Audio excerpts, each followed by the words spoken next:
Good afternoon, everybody. I am Dr. Akhilesh Sharma, a radiologist in Kanpur. I, as a delegate, as a chairperson, as a speaker, as an organizer, have experienced that post-lunch sessions are difficult to conduct, difficult to muster audience, and difficult to keep them awake also. So we are.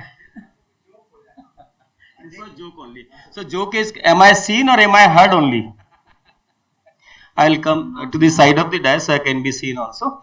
So, well, to the lighter note, when Dr. Praveen called me for having some discussions on the diagnostics or the imaging to be exact, which would include X-ray in all the newer modalities, what role the screening through these modalities can have, what kind of impact can it have on the general wellness, which is not, which Dr. Anjali very rightly said, it is just not being free from the disease, it is much more than that. So I requested one of the very bright student and junior who is associate professor in RML Lucknow. I have watched him through all his medical education. He was on a deputation to Canada for a few years and back to India only a couple of weeks ago. And he was kind enough to accept my request or suggestion to be around here for this conference. So I think Gaurav is going to be really good in taking across the all modalities, all possible modalities which a tier 2 city can have as an assistance to the wellness programs or the wellness activities going on in any fora. So I request Dr. Gaurav Agarwal, and then I also have the senior radiologist to chair his session, Dr. K.K. Pandey, radiologist, who is the president also for the UPIRIA, that is Indian Radiological Association and Imaging Association, then Dr. Sunil Bhatia and Dr. Gurpreet Singh. So Dr. Pandey and Dr. Bhatia sir, I would request you to be on to chair this session. Hello. Please. So over to you, Dr. Gaurav. Thank you so much, sir. Am I audible? No, I thought this mic is working. Is it working? Okay, so most of you are students who are directly or indirectly related to patient care. So I think this would be of some importance to you. So when I say screening programs related to radiology and wellness, what I mean is, because this is what we are talking about, wellness through these basic fundamentals, right? So when I say that, what I am going to concentrate is on preventive strategies for health, and that would include screening. So when I say cancer, because when I say screening, I am talking about cancer. So why has cancer become so important? Now you would agree with me, unlike 10 to 20 years ago, today each one of you knows someone in your family, in your neighbor, chacha kya, mama kya, bua kya, unko cancer hai. This was not the case 20 years ago, right? Now there are various factors to it. Some say it is the Darwin's rule, it is the nature's way of bringing down the population. Some say it is the pollution, some say it is the genetic aberration, secondly to what we are eating, due to the number of chemicals, fertilizers. But the net result is we have more cancer patients, and they are increasing so rapidly. So when I say screening, I do not mean that if you have a symptom, if you have pain in abdomen, if you have a lump, you go to a doctor. That is not screening. So screening basically means that you are absolutely fine and you go to doctor and tell him, I want to be screened for a cancer. Now that seems very obnoxious in a country like us, where we do not have the basic infrastructure to treat everyone. So when I was being trained in North America, for the first few months, I found it extremely amazing that people would walk into the hospital. All the ladies above 40 years would come in for a breast checkup, for a mammography, for breast cancer. All the gentlemen above 65 years would walk in for a prostate cancer checkup. All the males above 70 would walk in for a checkup of colon cancer. And I said, okay, fine, they can afford it, right? They're a developed country. My country cannot afford that, right? But as my training came to an end, at the end of the second year, I understood they were very intelligent people. So if they screened 50 people in a week and they found out 2 cancers and they treated it, they were actually decreasing the burden of finance, hospitalization stay, and increasing the health of their country. Because if you catch an early cancer, one patient, it is much better to him being treated, hospitalized for months, surgery, radiotherapy, chemotherapy, right?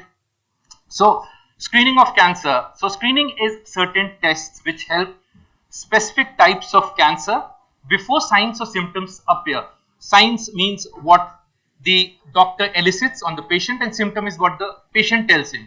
This is called screening. So the main goal of cancer screening are to reduce the number of people who die from the disease, prevent deaths from cancer altogether, and reduce the number of people who develop the disease. Now you have a lot of people coming into the clinic and say कि doctor साहब मेरा पूरा checkup कर दीजिए, मेरे सारे test कर दीजिए. This is not done, right? So what happens is you go to the doctor, the general physician writes you a few blood tests, tells you to have a chest x-ray, and you are happy. I had my annual checkup, that's it, I'm a healthy person. But it is not the case. Specific cancers need specific screening programs. Now how to go about it? So each type of cancer has its own screening test.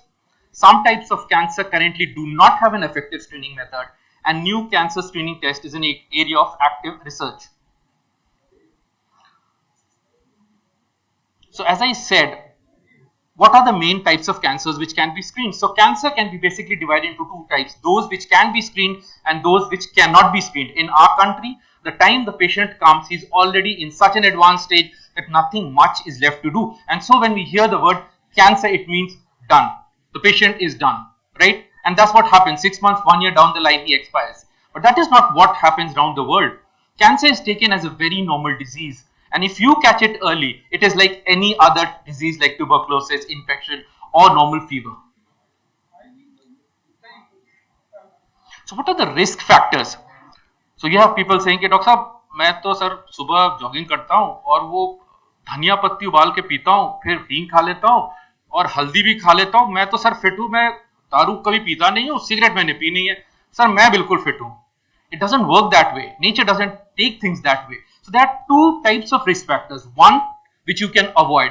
So what you can avoid is obviously tobacco, alcohol, you can exercise. But there are a lot of things which is not in your hands, like your age. After a certain age, few cancers have more chances of occurring. Your gender. Females are known to have more breast cancers. Males are known to have more prostate cancers. Race. Your culture, background, your genetics, your family or personal history of cancer. So if your first relative has a cancer, your chance of cancer goes up by at least 15 to 20%. That is something you do not have in hand. So cancer in India. So what is the cancer burden in India?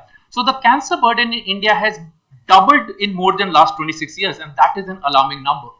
If I tell you, if I screen all the people sitting here for the various types of cancer, I would at least find 1 to 2 of you suffering from a very, very early cancer.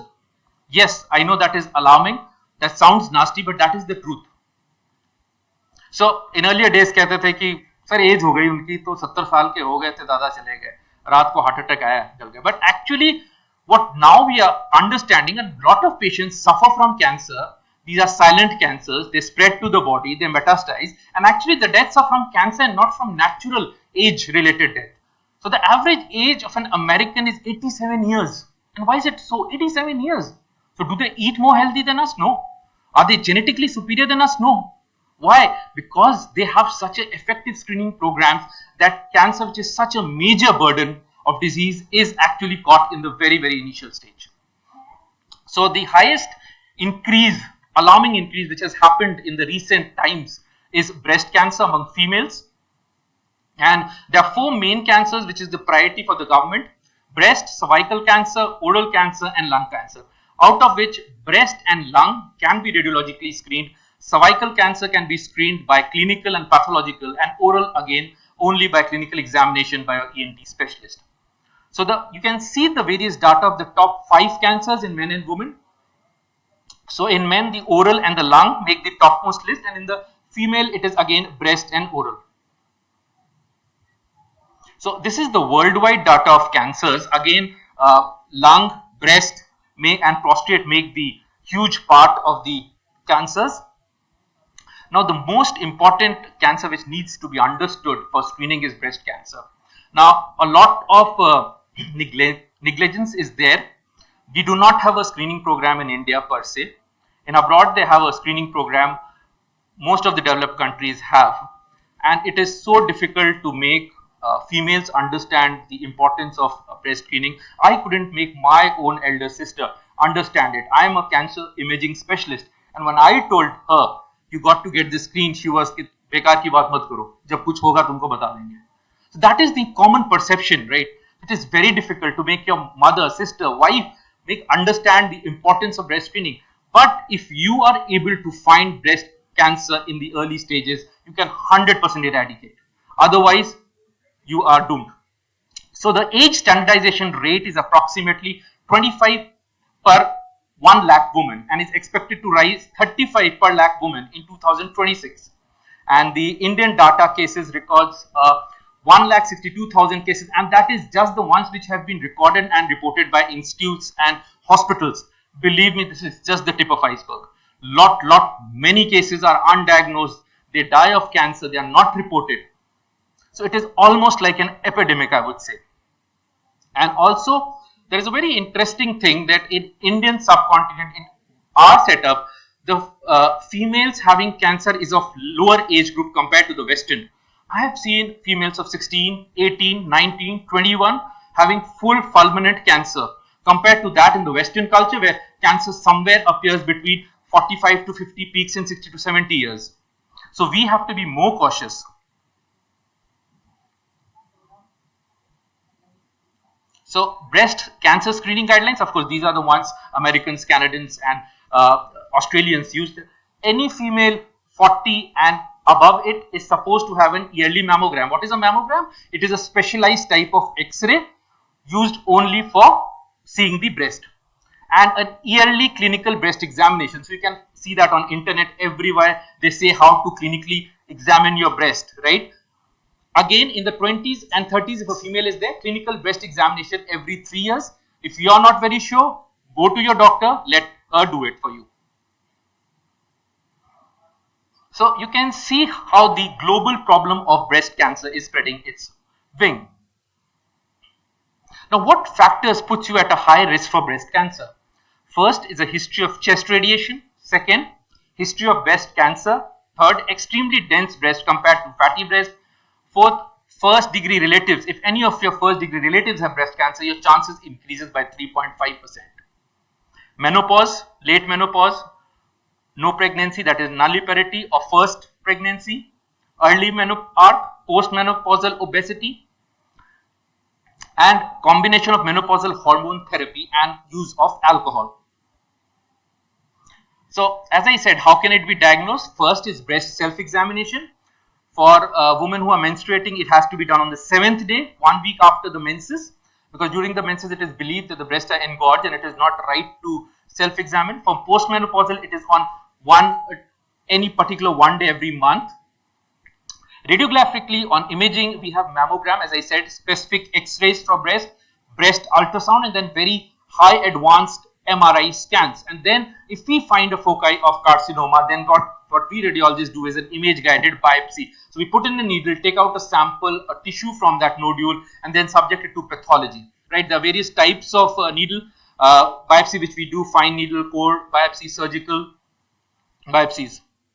So that is just for interest. Mammogram, that is a mammogram, that is how it looks, right? That's a specialized X-ray, as I said, and that circle you can see that points out to a very little dense area of cancer. I know it is difficult to appreciate, but that cancer, if left in 1 year, would fully metastasize to every and each part of your body: bones, skin, lungs, right? So, and you can see it can be caught at a very early stages. So now what they are doing is they have a specialized not only X-ray. Now there's a machine known as tomosynthesis, which is actually a dedicated CT scan of the breast. And you'll be happy to know that India, leave aside India, Uttar Pradesh, UP has a lot of tomosynthesis. A tomosynthesis machine costs somewhere between 5 to 6 crores. And in UP, there are at least 4 to 5. My institute has it. SGPGI has it. A lot of institute has it. And they are doing wonderful job trying to screen. So these are very high resolution X-rays which pick out these small nodules. So ACR, that is American College of Radiology, ACS, American College of Surgery, ACOG, American College of Obstetric and Gynecology. Everyone says screening between 40 to 49 years is essential every year. So look at the graph, how your chances of survival fall if you diagnose the cancer late. So if you diagnose it in stage 1, you can see how easily it can be cured, and it has such a nice 5-year prognosis. And as it gets late, it becomes so difficult to cure the cancer. So these are some images. So look at the first image in which there is a red arrow. So this is how a very early stage cancer looks. It is just a dot, a small dot, that's it. But this small dot is actually a very, very malignant cancer. So this small dot you see, we suspected it to be cancer. The female who we screened, she was the wife of an army officer, was not ready to get it biopsied. And 6 months down the line, when we again scanned her whole body had this cancer to each and every part. And we were so sorry that we did not convince her to get it removed. That is another case. This female was a NGO worker. She was unmarried, nullipera, without any kids. She just wanted a medical checkup. She said that I want to do a medical checkup. So we said that you should have a mammograph done. And we found that yellow circle you can see. That is a small carcinoma which we found. We biopsied it. You can see that ultrasound image where there is the needle. That whitish line is the needle. I'm not sure if this works. Sorry, I'm unable to show you. But if you see that slide down, you will see that there is a needle and which is going into the mass there. So this is the malignant mass. This is the cancer. We took a biopsy of this. This came out to be infiltrating ductal carcinoma. The patient was subjected to lumpectomy, which means the tumor was taken out, radiotherapy was given, and she's absolutely fine. She's doing just fine. There's a third case adjacent to it which shows a full-blown cancer. That thing there, the whitish spider web-like thing, is a large carcinoma of the breast. So that's about breast carcinoma. Coming to another carcinoma, colon cancer. Now colon cancer is more prevalent in the Western countries because of their diet, of bread and more roughage and beef. India thankfully has less incidence of cancer, but still it is a significant amount of proportion of cancer. So Indian deaths of colon cancer were approximately 20,000 in 2018. And when should you consult a doctor? When you have changes in bowel habits in colon. So if you have diarrhea and constipation alternating, or long time constipation and diarrhea, you should always think about malignancy, right? Or you have rectal bleeding, you have blood coming in your stools, you have pelvic pain. So are there any tests for early detection? Yes, there are. There are multiple tests. So one is what we do in pathology is occult blood test. So they will see if there is any blood in your stool. Second, they do an endoscopy. So they put in a camera into your bowel, and they see if there is any lesion. But that investigation is painful and it is almost an invasive procedure. So what we advise is a CT colonography, which is almost equivalent to the surgical endoscopic procedure, but it is done on a CT. We reconstruct images. So we do what is known as CT colonography. So you can have very small polyps or tumors in the colon which can grow to full-blown tumors. So if you see in this image that invasive procedure, so that thing advised is hanging down there, almost equivalent to the surgical endoscopic procedure, but it is done tumor in the colon. And what you see, a view inside has been taken by a CT. So what is known as CT colonography, also known as CT colonography. It is a specialized type of CT scan. You don't need a special machine. You just need down there software almost equivalent to the surgical inside the intestine. It is almost like looking at tumor in the colon. And you go inside the intestine. A view inside has been taken by a CT. So what is known as CT colonography, also known as CT colonography. just want. So it is a specialized type of procedure. I'm not going into details of it, but I'll show you some down there. Software almost equivalent tumor. See inside the intestine. It is almost like the tumor in the colon. You go inside the lump. View travel inside has inside the CT. So what is a sonography equivalent of it when it was done just under. It is a specialized type of procedure. I'm not going into details of it, but I'll show you down there. Software almost equivalent tumor.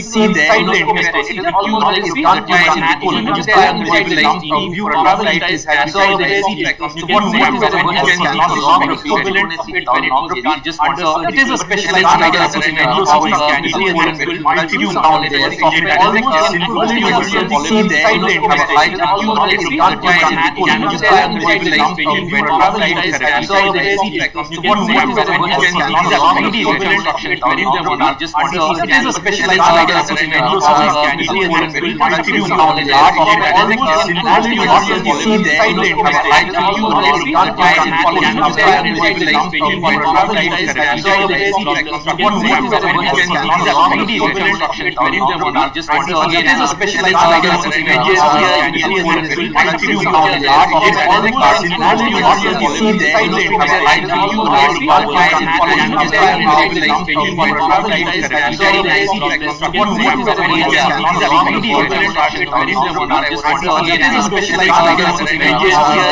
not going into details of it, but I'll show you down there. Software almost equivalent tumor. See inside the intestine. It is almost like the tumor in the colon. You go inside the lump. View travel inside has inside the CT. So what is a sonography equivalent of it when it was done just under. It is a specialized type of procedure. The cancer surrounding the bowel loop, and this patient also had multiple liver metastasis. That means his cancer had spread to the liver. Another case of a colon carcinoma, you can see this soft tissue lesion within the whitish, which is actually contrast which we gave to the patient. So this is the cancer, again a cancerous area, and this is the PET CT. We use PET CT, which is again a specialized type of CT where we give some chemotherapeutic radionuclide agents which show high uptake if they are cancerous. Coming to prostate cancer, again a very common cancer, and in Western countries anyone above the age of 65 is supposed to have an annual transrectal ultrasound and something known as PSA, prostatic specific antigen. So every 1 man in 6 will have a prostate cancer, but he will not die of prostate cancer, because prostate cancer is a very benign type of prostate cancer marker for prostate which you find in blood. So we say anything less than 4 micrograms per liter is normal, anything more than 4 is abnormal. However, it is not very specific or sensitive. And then there is of course TRUS, what we call as transrectal ultrasound. What you see here is an image of a transrectal ultrasound. On this side is a normal prostate. This is the normal prostate, and this area here is the cancer. This highlighted area is the tumor.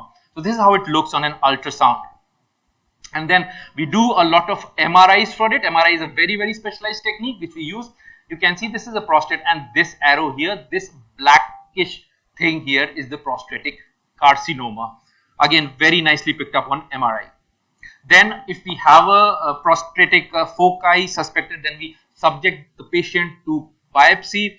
The whole prostate is divided into 12 cores. Each core, a small soft tissue piece is taken out and sent for biopsy, and it is absolutely a painless procedure. So this is how we biopsy the prostate in 12 cores, and then we send it for histopathology, and if we can detect the prostate at an early stage of cancer at an early stage, it has an excellent prognosis. I just wanted to show an image of brain, that how advanced radiology screening has become. So this was a known case of brain tumor. That circle, that yellow circle there is a brain tumor, and below it those colored yellow things are what is known as functional MRI. So what we do is, now the neurosurgeon needs to get this brain tumor out. So by functional MRI, these two red and yellow areas are the areas of motor cortex, that is those areas which control hand. So while the neurosurgeon will resect this tumor, he will make sure that he does not touch these areas, because if he is going to touch this area or resect this area, the patient will lose his hand movements. So there there you can see how important radiology screening is. So we tell him that these are the motor areas, these are the areas which controls the hands of the patient, kindly do not touch them. So if he is going to resect the tumor, he will never come close to these areas. Another similar case, that blackish thing there is the tumor, and these colored red, blue and green are actually cortical tracts which control the motor, sensory things in our body. So when the neurosurgeon is operating, we tell him, okay, this is the corticospinal tract which is running close to it. This is the sensory tract which is away from it. You can resect here, you cannot. So just to give you an idea of how advanced the technology is today. Summing up with hepatocellular carcinoma, again very important carcinoma. So did you know that if you had hepatitis B or hepatitis C in your lifetime, your chances of getting a liver carcinoma increases by 20-fold. So in America, in Canada, if you have hepatitis B or C virus infection, you are supposed to get yourself an ultrasound every 6 months till 10 years. And believe me, 10% of these patients turn out to have hepatocellular carcinomas. Again, if you have a drinking problem, if you are an alcoholic, you or someone else, again, chances of having a liver cancer very high. If you are obese, overweight, again, chances of hepatocellular carcinoma very high. So what do you do about it? You have an annual screening test for liver, wherein every 6 months you are scanned on ultrasound, and if we find anything suspicious, we go on for higher studies like CT scan. So this was a patient who was a chronic drinker, and if you see on the ultrasound image, which is the first image, he had a small nodule. This is the small nodule. This was a suspicious nodule we found out. Then the patient was subjected to a CT scan, and if you look carefully the arrow here, you can see a mildly enhancing whitish lesion. That is the cancer. So the patient, this part of the liver was resected for the patient, and you can see the carcinoma was completely taken out, and the patient is absolutely doing fine. Another similar case where on a CT scan you can see a small whitish lesion. That was a foci of liver cancer. That was an MRI image, and then the patient was operated, and you can see the carcinoma was fully taken out along with a larger segment of liver all around it. Lung cancer screening. Lung cancer is the most high volume cancer which leads to death in India, especially of males. These all data are all American data, US data, but lung cancer deaths alone are more than colon, prostate, breast all combined together. So on an average, in an institute like mine, which is a 700 bedded hospital, we see on an average 50 to 70 new lung cancer patients every day. That is the magnitude of the problem. And the problem is, what happens is, if you are a smoker or a patient is a smoker, he coughs or something, then mostly what is done is by the general practitioners, they are given antibiotics. It is thought to be some incident related to infection, and actually you miss a very important cancer which might be in its primary stage. So the burden of the cancer in India again is huge, and majority of lung cancer patients are more than 65 years of age. So that is an image of a cancer. That is a large cancer. That's a CT scan, and that grayish thing is the cancer. And you can see these kinds of cancer can absolutely spread anywhere. So lung cancer screening criteria: whom should you cancer? Should all smokers be cancer screened? Non-smokers be screened? So the criteria, which again is an American criteria, says anyone who is 55 to 77 years old, is currently smoking, or has quit even in the last 15 years. Even if he has quit in the last 15 years, he is supposed to be screened. Now, they also have something known as pack a year. So if he smokes 2 packs a day for 15 years, it is known as 30 pack year history. So anyone having at least a 30 pack year history should be screened for lung cancer. So lung cancer screening, how can it be done? It can be done through a normal chest x-ray, but then chest x-ray is not very sensitive and specific for catching lung cancers, and as CT scan is better. Of course, there are radiation dose issues. So what we use is a low radiation dose CT. So if you or someone else is at a high risk of lung cancer, it needs to be screened. So I'll show you a case of lung cancer. This was a smoker which we screened, and this is a small nodule which we found on the lung basis. And look, we told him to get a biopsy done. He was not ready. He came after 1 month. The nodule had grown. Then we convinced him for a biopsy. This is the nodule which we were biopsied, This is the needle which was going inside the lung into the nodule. We biopsied it. It was found to be stage 2 cancer. The patient underwent radiotherapy and is doing well. There are few cancers which cannot be screened radiological and have a high incidence. These are cervical cancer, which needs to be clinically examined by the gynecologist and be subjected to what is known as a pap smear or human papilloma virus testing. Then there are head and neck cancers which need to be seen directly by the ENT surgeon. Skin cancers which needs to be seen by dermatologist, which cannot be subjected to any investigations.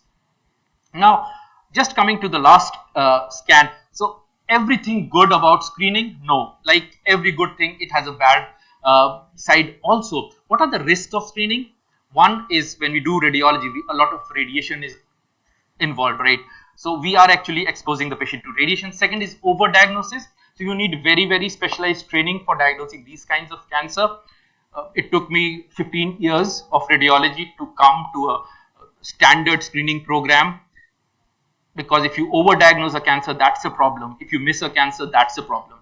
However, disadvantages are very minor compared to the lives saved by this technology, and screening is something which needs to be inculcated and incorporated. And you will be very happy to know that not only abroad, India now has started screening program. In my institute, we have screening program for breast, for colon, for prostate, and most of them are free. They are government funded. The government is doing a lot for these screening programs, and I'm sure in the coming days, our society would be much more cancer free. Thank you. Any questions are welcome. Yes, sure, sir.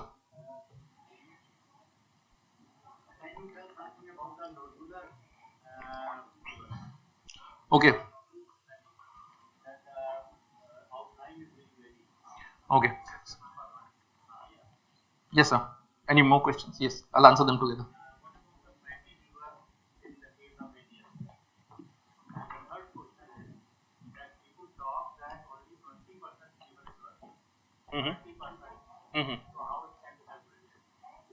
Okay, I'll take your questions one by one.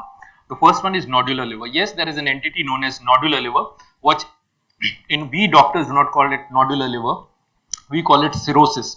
So if a liver has nodular margin, it is called as cirrhosis. Now, yes, if a patient has cirrhosis, liver disease, his chances of getting a cancer is very high. That is true. Having said that, it is also true that all nodular livers or all cirrhosis do not advance to cancer. But yes, as I said, they need to be screened. Ideally, 6 months, every 6 months an ultrasound should be done, or at least a yearly ultrasound should be done to see if any foci of cancer is appearing. That is the answer to your first question. The second was about fatty liver. Now, fatty liver is something which is very commonly diagnosed in our setup. You go for an ultrasound, the radiologist will give you fatty liver grade 1, fatty liver grade 2.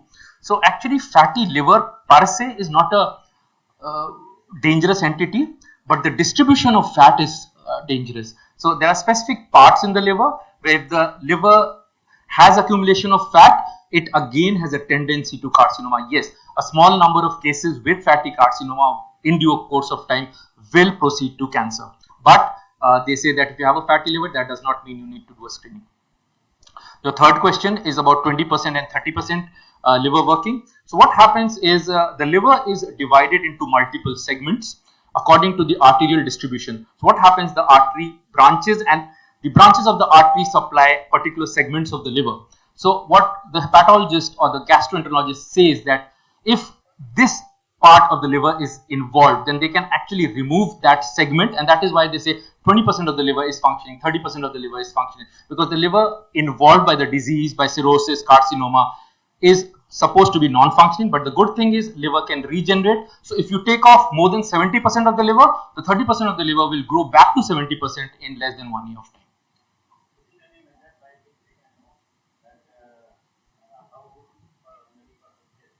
Yes, yes, yes.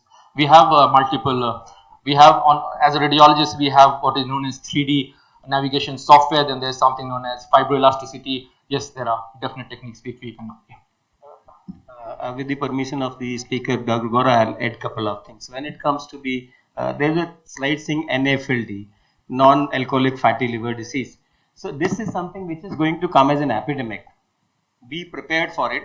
People who are non-alcoholic, people who are not obese otherwise also are having a good number of evidence of having the fatty liver, which over a period of time, if there is no changes in your lifestyle or what have been, maybe you are predisposed genetically to that, if that is not taken care of, they're definitely going to get into the fibrosis, which ultimately ends with the cirrhosis, and you become many more times prone to have a liver cancer there. So this is going to be our lifestyle bringing non-alcoholic fatty liver as an epidemic, and we shall be prepared for that. Many people might not be aware that there is a thing called FibroScan. Quite a few people heard, quite of not. FibroScan just assesses the fibrosity, elasticity of the tissue. That is any tissue. So we are concerned here with the liver. So it is liver tissue.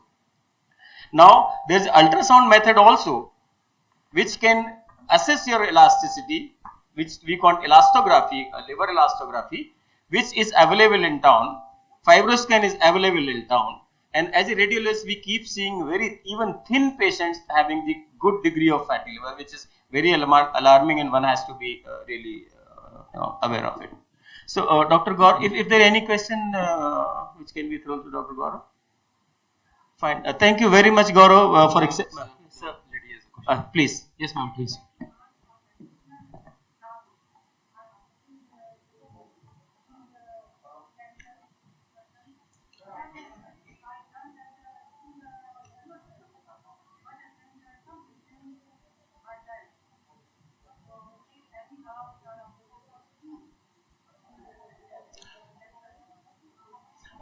I'll ask my senior Dr. Akhilesh to take this. So, let me be very clear that we are from fraternity with diagnosis, which tells you what is what. We have left treating thing long back, 30 saal pehle. So, commenting on that, what should be the treatment line is medically is right away from it, except for the chemotherapy part, right? So, herbs is again not the part of us.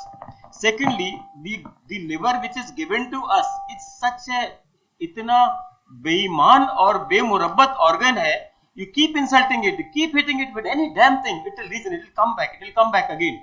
That is how people who enjoys the drinks and every kind of activity for lifetime and don't have anything. But once एक बार बुरा मानता है तो फिर नहीं ठीक होता. So आप उसी को हर्ब समझ लीजिए. Keep and advantages. Now the liver transplant is in vogue. We are doing liver transplant very often in India itself. You donate half of your liver. In 6 months time, you will have your entire liver back to you grown, and the half of the liver is going to the recipient. Will also have the equal size of the liver which now you have. So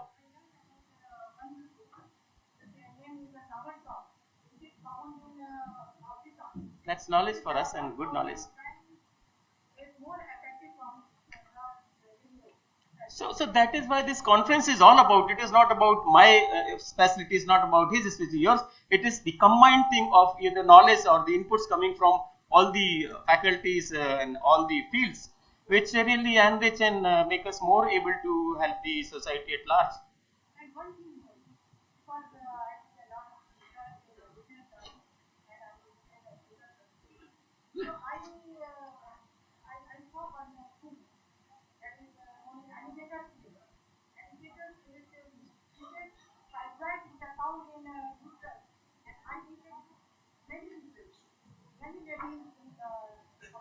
If I am allowed to say in two sentences for that matter, what we have in a modern medicine, we manufacture medicine. So we are manufacturing medicine. But what the other fraternities like Ayurveda or homeopathy say, they grew them from the plants, extracted directly from there. ठीक है. So हमें पता तो वहीं से है कि ये काम करने वाला इस fruit से. Now we knowing that this particular extract is helping in certain disease, we started chemically manufacturing it. So that is how it goes. Thank you, Dr. Gaurav, for accepting my request. Most welcome, sir. Thank you so very much. We are really enlightened, and I hope that screening board would not be a scaring word to most of us anymore. Thank you so much. Thank you, Dr. Praveen, for having us around.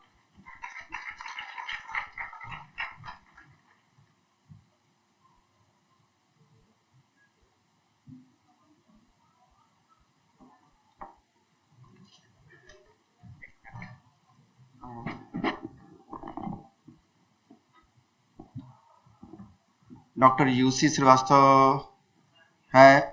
मैं आपसे अनुरोध करूंगा कि हमारे speaker और chairperson को felicitate करें। और इसके बाद सर 2 मिनट ऊपर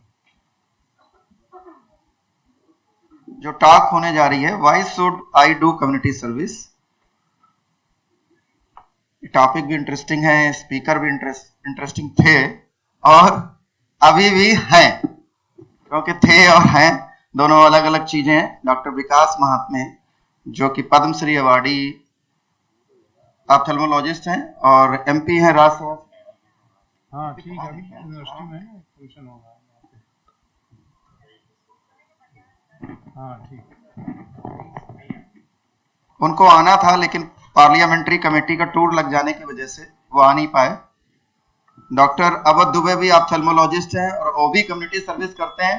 फर्क सिर्फ इतना है कि उनको पद्मश्री मिल चुका है, आपको मिलना बाकी है। इतना फर्क है। और मैं आमंत्रित कर रहा हूं डॉक्टर अर्चना भदौरिया को कि आए और इस सेशन को कंडक्ट कराएं। और साथ में अनुरोध है डॉक्टर यूसी श्रीवास्तव जी से कि वो भी मंच पे ही रहे। इसके बाद हम उनका भी टॉक कराएंगे। और उस सेशन के chairperson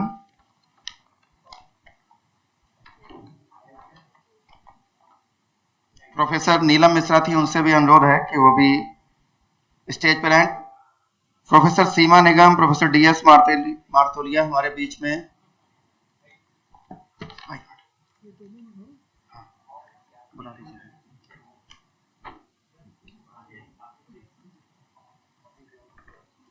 Good afternoon, ladies and